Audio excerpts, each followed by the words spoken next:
ॐ श्री परमात्मने नमः।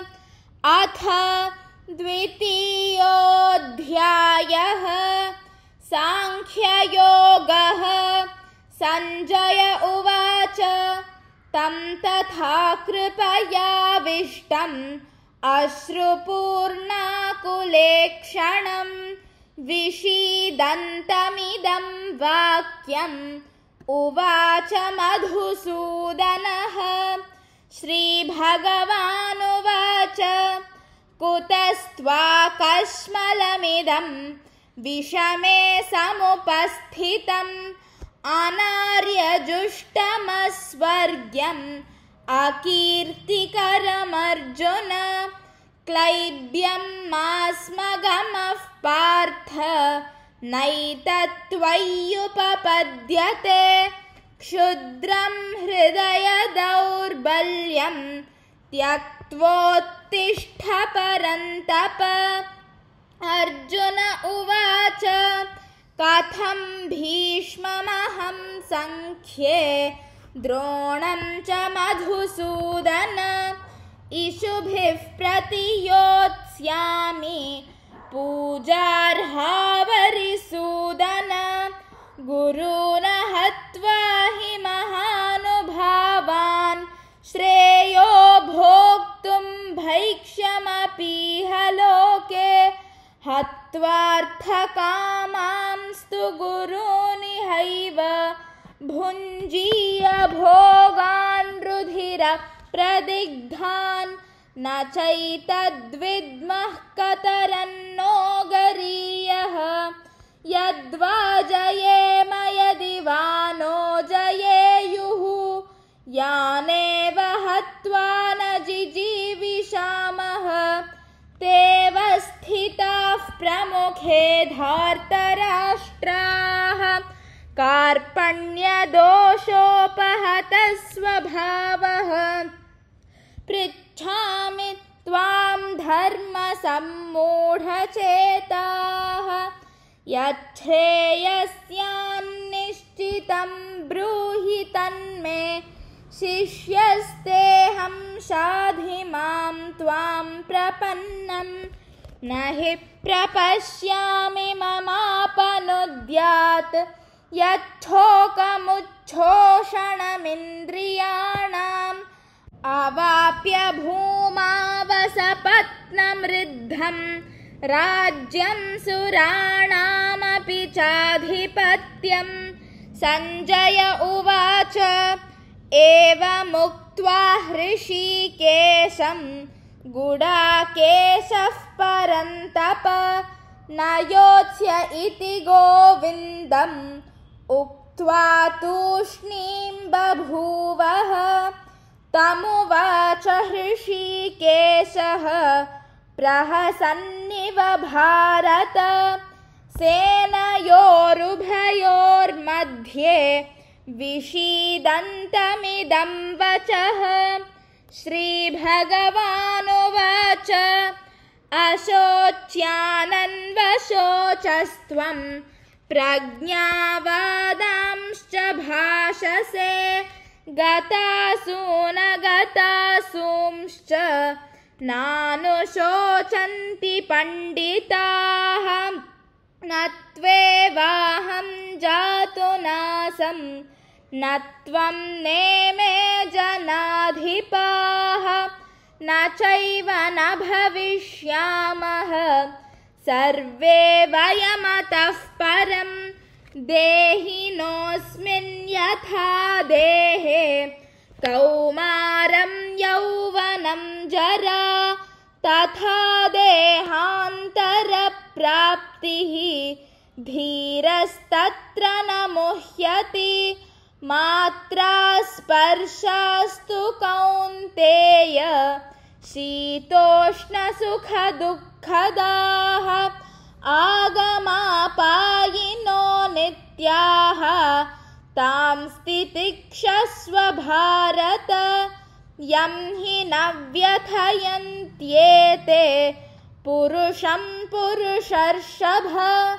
समदुःखसुखं धीरं सोऽमृतत्वाय कल्पते नासतो विद्यते भावः नाभावो विद्यते सतः उभयोरपि दृष्टोऽन्तः त्वनयोस्तत्त्वदर्शिभिः अविनाशि तु तद्विद्धि येन सर्वमिदं ततं विनाशमव्ययस्यास्य न कश्चित् कर्तुमर्हति अन्तवन्त इमे देहाः नित्यस्योक्ताः शरीरिणः अनाशिनो प्रमेयस्य तस्माद्युध्यस्व भारत य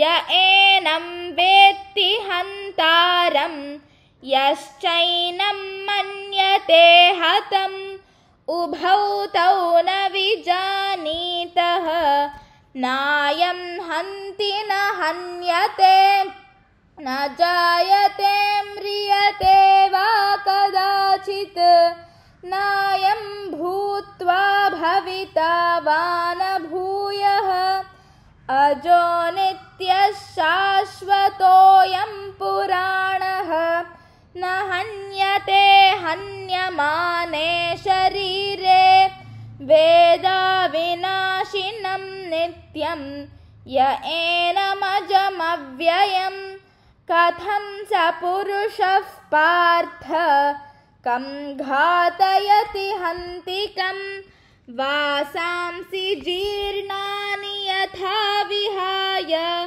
नवानि गृह्णाति नरोपराणि तथा शरीराणि विहाय जीर्णानि अन्यानि संयाति नवानि देहि नैनं छिन्दन्ति शस्त्राणि नैनं दहति पावकः न चैनं क्लेदयन्त्यापः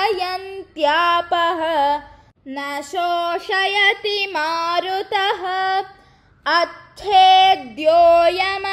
अच्छेद्योऽयमदाह्योऽयम् अक्लेद्यो शोष्य एव च नित्यः सर्वगतस्थाणुः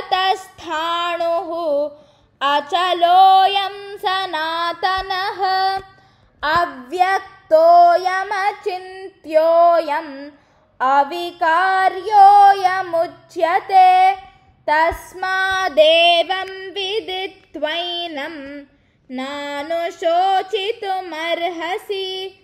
अथ चैनं नित्यजातं नित्यं वा मन्यसेऽमृतं तथापि त्वं महाबाहो नैवं शोचितुमर्हसि जातस्य हि ध्रुवो मृत्युः ध्रुवं जन्ममृतस्य च तस्मादपरिहार्येऽर्थे न त्वं शोचितुमर्हसि अव्यक्तादीनि भूतानि व्यक्तमध्यानि भारत अव्यक्तनिधनान्येव तत्र का परिदेवना आश्चर्यवत् पश्यति कश्चिदेनम् आश्चर्यवद्वदति तथैव चान्यः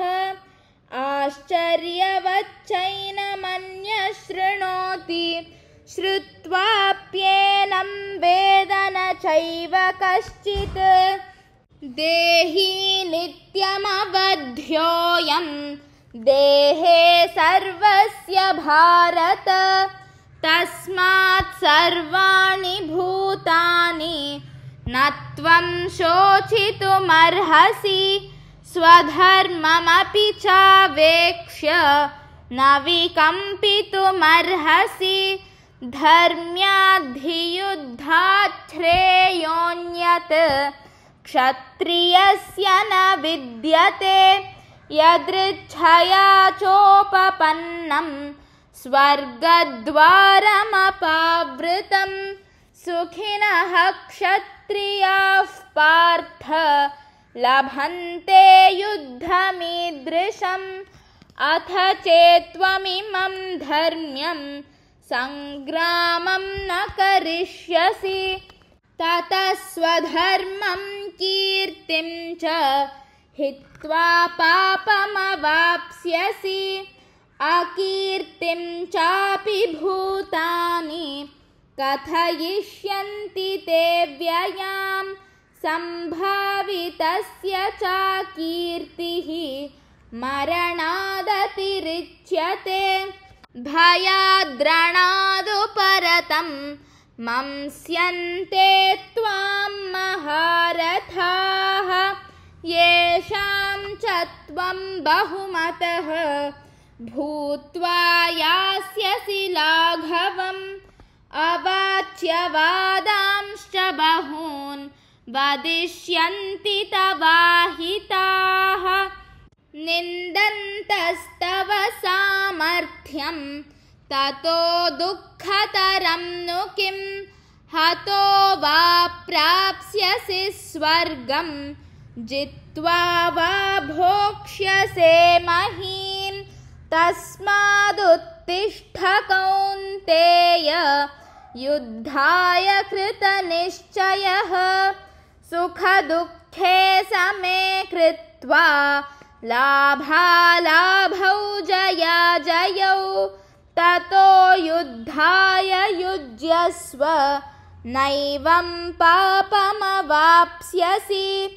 एषा ते विहिता साङ्ख्ये बुद्धिर्योगे त्विमां शृणु बुद्ध्या युक्तो यया पार्थ कर्मबन्धं प्रहास्यसि नेहाभिक्रमनाशोऽस्ति प्रत्यवायो न विद्यते स्वल्पमप्यस्य धर्मस्य त्रायते महतो भयात् व्यवसायात्मिका बुद्धिः एकेह कुरु नन्दन बहुशाखा ह्यनन्ताश्च बुद्धयो व्यवसायिनां यामिमां पुष्पितां वाचं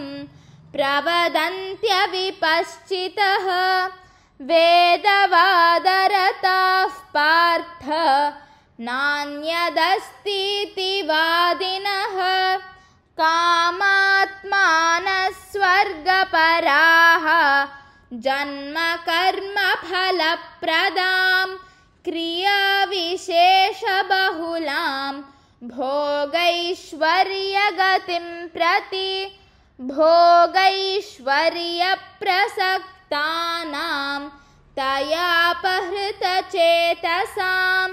व्यवसायात्मिका बुद्धिः समाधौ न विधीयते त्रैगुण्यविषया वेदाः निस्त्रैगुण्यो भवार्जुन निर्द्वन्द्वो नित्यसत्त्वस्थः निर्योगक्षेम आत्मवान् यावानर्थ उदपाने सर्वतः सम्प्लुतोदके तावान् सर्वेषु वेदेषु ब्राह्मणस्य विजानतः कर्मण्येवाधिकारस्ते मा फलेषु कदाचन मा कर्मफलहेतुर्भूः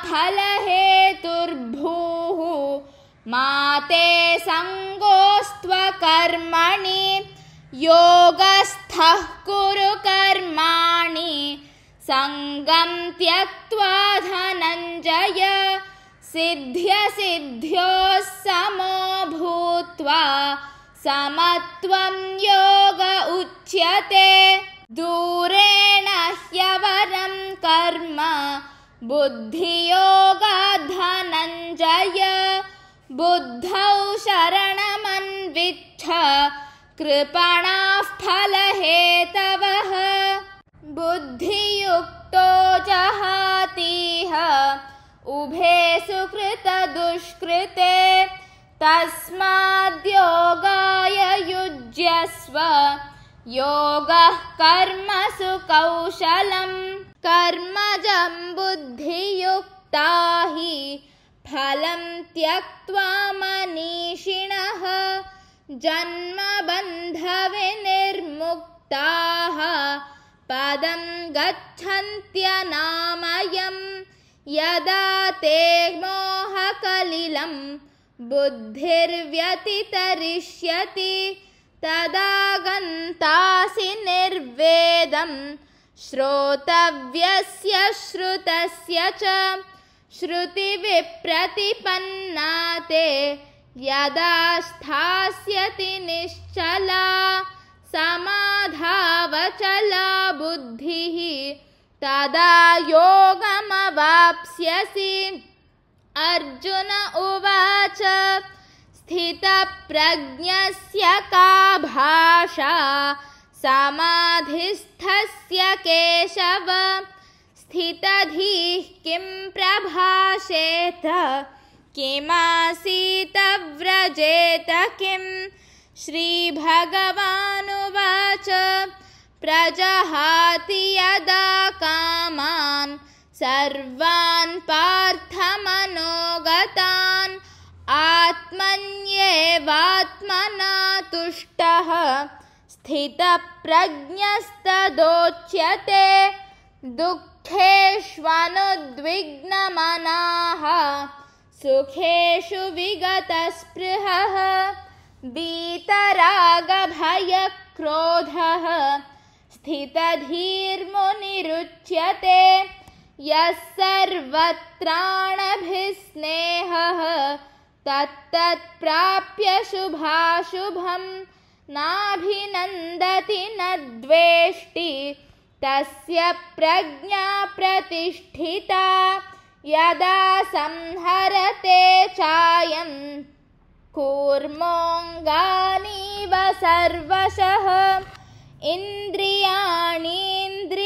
इन्द्रियाणीन्द्रियार्थेभ्यः तस्य प्रज्ञा प्रतिष्ठिता विषया विनिवर्तन्ते निराहारस्य देहिनः रसवर्जं रसोऽप्यस्य परं दृष्ट्वा निवर्तते यततो ह्यपि कौन्तेय पुरुषस्य विपश्चितः इन्द्रियाणि प्रमाथीनि हरन्ति प्रसभं मनः तानि सर्वाणि संयम्य युक्त आसीत मत्परः वशे हि यस्येन्द्रियाणि